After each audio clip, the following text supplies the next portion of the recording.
Warning. The program you're about to watch contains explicit language and descriptions of adult themes and graphic violence that people may find disturbing. Viewer discretion is advised.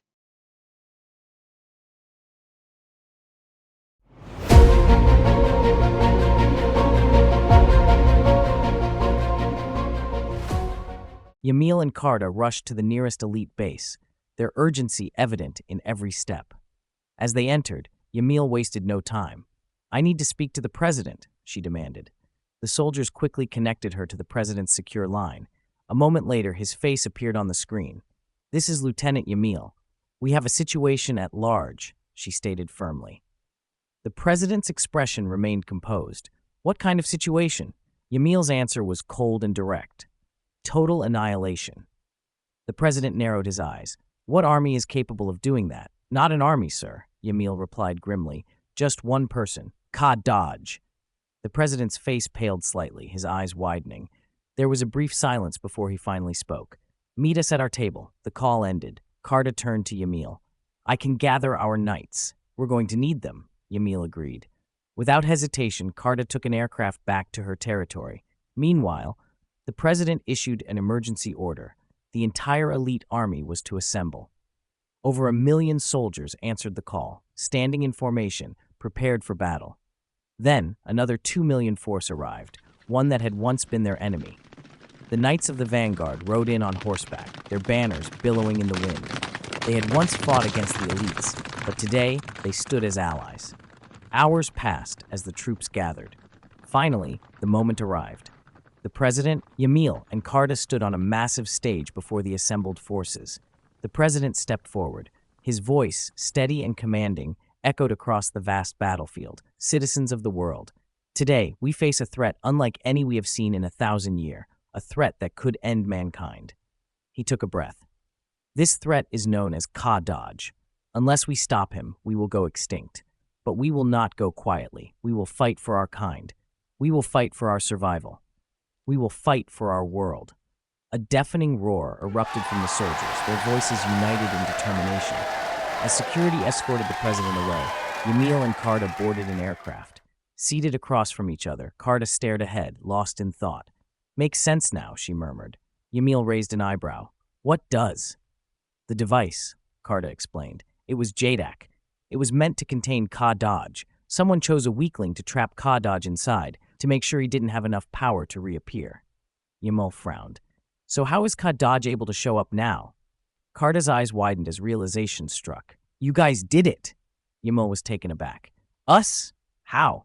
"He lived in a peaceful village," Karda said, her voice tight with emotion, "until the elites burned his home and slaughtered his people, along with his sister. He watched as everything he cherished was taken away. His emotions and helplessness must have triggered Kadaj to reawaken." Yamil stiffened. "It was an order. We were afraid of Kadaj, so we had to find him and kill him while he was in his container." Karda shook her head. "Your fears has now inspired our fears." Yamil exhaled, shaking her head in understanding. Then, through the aircraft's window, they saw him. Kadaj floated above the ruins of a city, his power rippling through the air. Buildings crumbled, explosions lighting up the darkened sky. Pieces of the world shattered under his wrath. The battle for survival had begun. The aircraft roared through the sky, cutting through the thick clouds as it approached the battlefield. Karda gripped the armrests of her seat, her heart pounding. The mission was clear: stop Kadaj at all costs. "We have visual," a soldier announced over the comms. "The threat is here. These are the coordinates." Yamil quickly punched the numbers into the system, locking onto their target. As the aircraft descended, the scene below came into full view. Fire and smoke choked the landscape, a testament to Kadaj's destruction. He stood in the midst of it all, waiting. The moment the aircraft landed, Karda unbuckled her restraints and stood. "Let me try to talk to him," she said firmly. Yamil and the soldiers exchanged uneasy glances, but held their positions as Karda stepped out onto the scorched ground. They followed her out, but stayed near the aircraft. Karda took a few steps forward, her voice steady but laced with emotion. "Jadak?" she called out. Kadaj slowly turned to face her, his eyes gleaming with something dark and dangerous. The firelight cast eerie shadows across his face. "Jadak," Remember me? I'm Karda, she continued, hoping to reach him. A laugh escaped Kadaj's lips, cold, mocking. The soldiers behind her tensed, raising their weapons, their fear palpable. Jadak is no longer here, Kadaj said, his voice devoid of emotion. Karda swallowed hard. Where is he? He's sleeping now. I'm taking over, Kadaj replied. Can I speak with him? She asked, carefully choosing her words, knowing she needed to buy time for the army to gather. Kadaj stretched his arms as if shaking off years of restraint. No, he's useless and a weakling. I was trapped for so long, but now I'm finally free. What do you plan to do? Karda pressed. A slow smirk spread across Kadaj's lips. What I was born to do. Destruction, of course. Karda's fingers twitched at her sides. Is there a way we can stop all of this? Yes, Kadaj mused. If you all annihilate yourselves, it will save me the work, but there's no fun in that. Desperation gripped Karda. Jadak, if you can hear me, please, come back to me. She screamed. At that very moment, a missile shot through the air, fired from one of the aircraft above. Kadaj barely reacted. He simply raised a hand and deflected it with ease. The missile veered off course and slammed into Yamal's aircraft, igniting it in a fiery explosion. Yamal barely managed to escape, diving out of the wreckage just in time. Let the destruction begin. Kadaj declared with a manic laugh. Karda retreated as soldiers scrambled into position. Who issued a shot? Yamil demanded over the radio, but static was the only response. Above them, aircraft closed in on Kadaj. He shot into the sky, moving with unnatural speed. The aircrafts flew after him as they tried to lock on to their target. He's too fast, one pilot announced as Kadaj flew with supernatural speed. The aircrafts began firing their machine guns at Kadaj, but Kadaj easily maneuvered around the bullets. One by one, he tore through them with energy blasts and sheer brute strength, treating the massive war machines like mere toys. He flew past the last aircraft, then twisted midair, surprising the pilot. The pilot tried to avoid collision, but Kadaj shifted into a shoulder tackle as he collided through the plane, splitting it clean in half. The plane explodes, leaving him in the middle of the explosion. He descends in the middle of the assembled army. The soldiers surrounded him, weapons locked and ready. Kadaj simply smiled, showing excitement rather than fear. Despite the sheer number of soldiers, the army charged. Screams and war cries erupted as they tried to surround him. Kadaj let out a primal scream, unleashing a shockwave that sent soldiers flying. He moved like a blur, striking down bodies before they even hit the ground.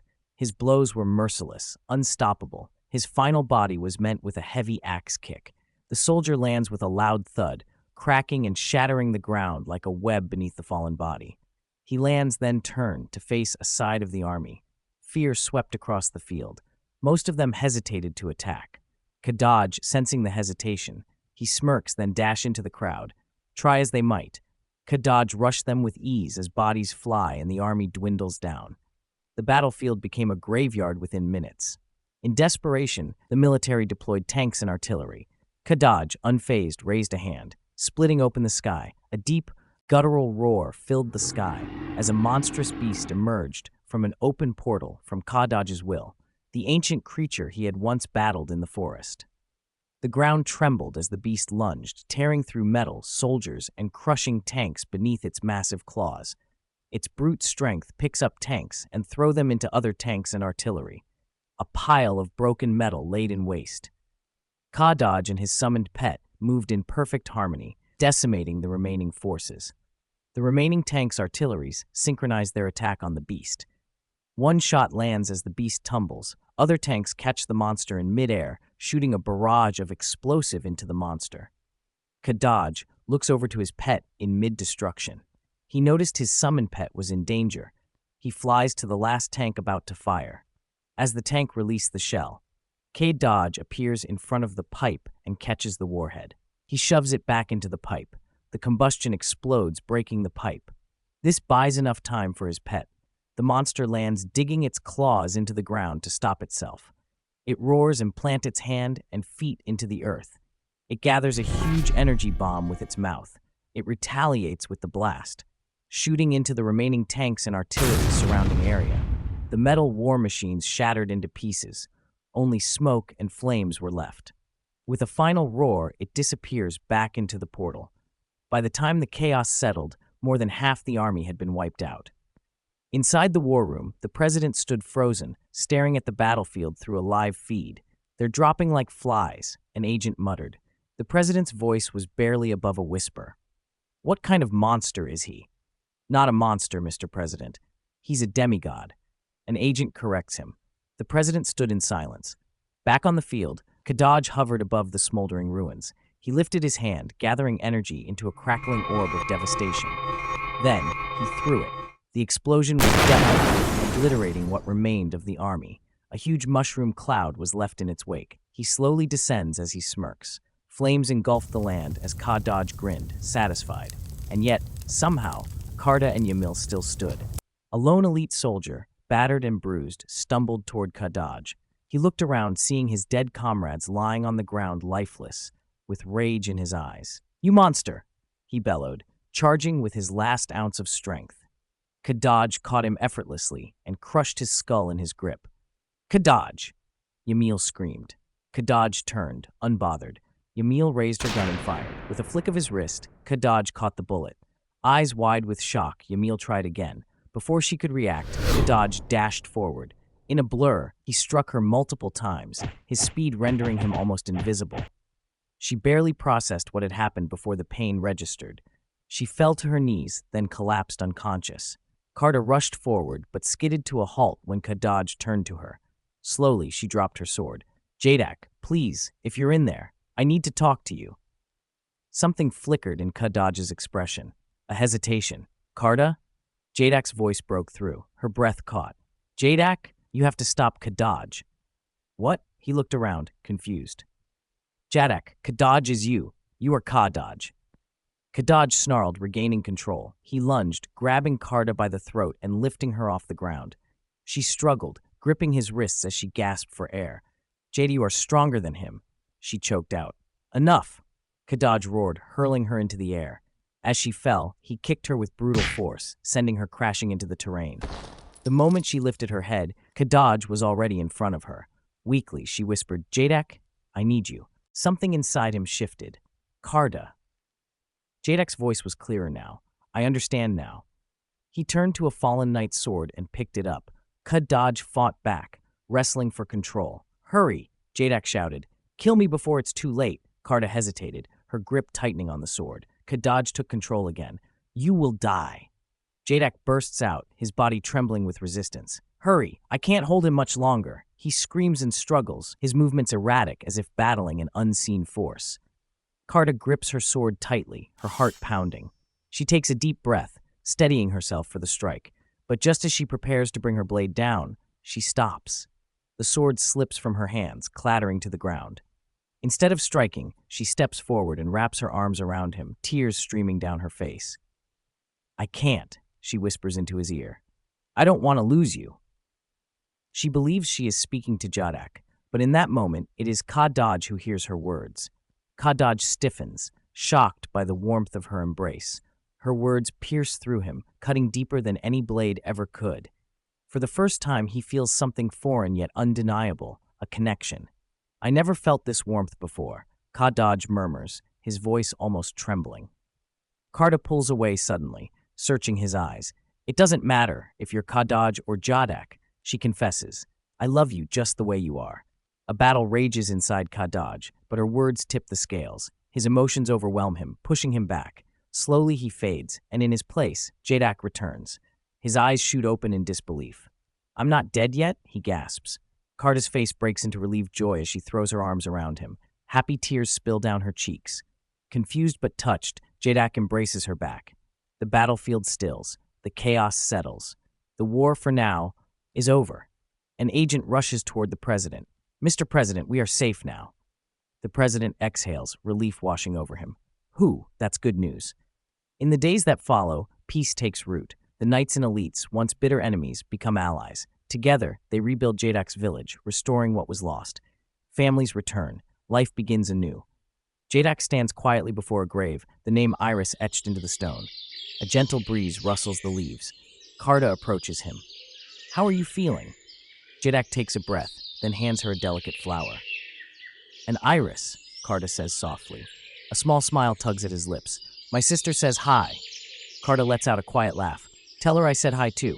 Side by side, they walk back towards the village. As they near the path, Yamil stands waiting, her arms wrapped in a cast, supported by a cloth sling. Glad to have you back, Jadak, she says, offering a small but genuine smile. Jadak nods in gratitude, but as they pass, his expression darkens. Carta walks ahead, unaware, talking away. Jadak lingers for a moment, turning his gaze toward Yamil. Kadaj gives Yamil an evil grin, as his eyes turns into a deep, ominous red. The end.